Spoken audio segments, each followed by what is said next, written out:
I'm sure by now you've probably heard or seen Sharknado. There's like 8 of them.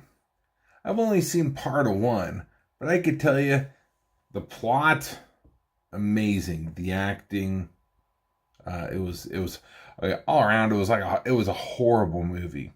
All like 8 of them. So this is nothing like that. Thank goodness. Today I'm going to talk to you about Whalenado, or I don't know how to explain it, but basically 69-year-old Michael Woodson of Farmington, Utah, found an almost 40-foot long humpback whale while trying to find one of his cows. It was basically just right in the middle of one of his fields, far, far, far away from water. Now, if you know where Utah is, it's like California's here, and then there's like Nevada, and then Arizona's over here, and then there's Oregon and Washington, and well, Utah's in from California, so unless like a Whalenado spun in California, picked up the humpback whale, and carried it over and dropped it in the Great Salt Lake. How else did it get there? The Farmington Police Department actually was called on the site to investigate, since the farmer thought the whale. I think they were saying cetacean. I don't know what a cetacean is, but we'll just say whale. Could have been left there as a creepy prank by some of the neighborhood youngsters.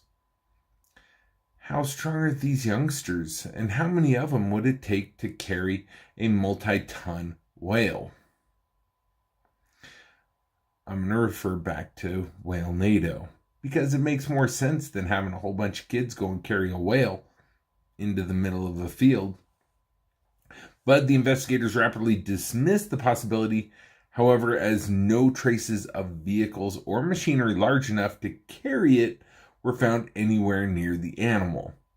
I guess that means that those vehicles that could have brought it in couldn't have left. I don't know. They just said they didn't see anything near the whale. I guess, I don't know. We're going to go back to Whalenado because it makes more sense.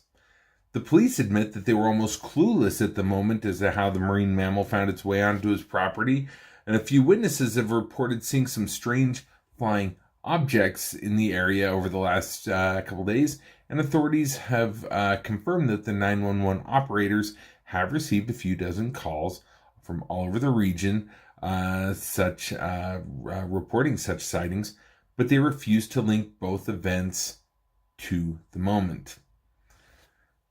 So I guess it could still be Whalenado because it can't be UFOs, right? They ruled that one out and ruled out the kids.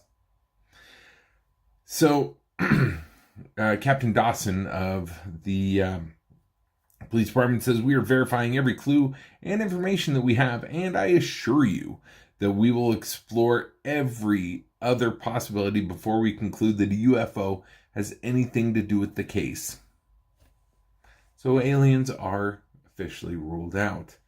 A team of biologists from the University of Utah have already been called onto the site to examine the body of the whale and realize various tests and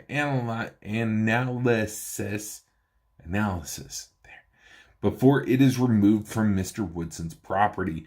The scientists are trying to determine if the animal could have actually lived in the Great Salt Lake, which is only just like half a mile or so from where he lives.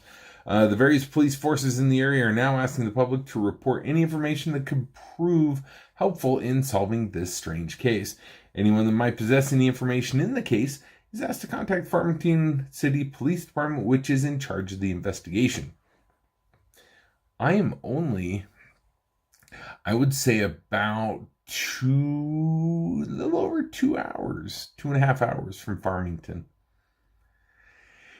If this was indeed a true story, I would totally road trip down to see a giant humpback whale in the middle of a field.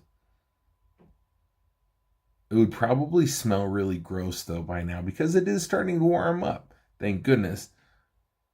But in all reality, how would a whale get onto a landlocked land? Landlocked land of land and land. It's not that far from land and land, actually, just because only a couple hours. But it's interesting because the more I read these comments, people are really like the comments in the news article that is, for the record, it is a fake news story, but it's being published as if it's news that's real. And people really believe it. They think that either a shark jumped out of the ocean in California and then flew and landed in Utah, or that there was a Whalenado, or that sharks really do live in the Great Salt Lake. And for the record, nothing can live in the Great Salt Lake because it's too salty. They've actually tried bringing animals like that, mammals, into the Great Salt Lake. Come to find out, way too salty, kills them. The only thing that can pretty much live in there is brine shrimp. So the likelihood of this being a real story and the whale just kind of made its way on to land, sorry, it's fake. But I'll tell it to you as if it's real. Because Fake News Friday, it's real. And it's fake. It's really fake. But it's real. But it's not. But if you have any questions as to the realness of the story, well, I'm going to leave a link to the story in the description so you can check it out yourself and realize it is fake, but real.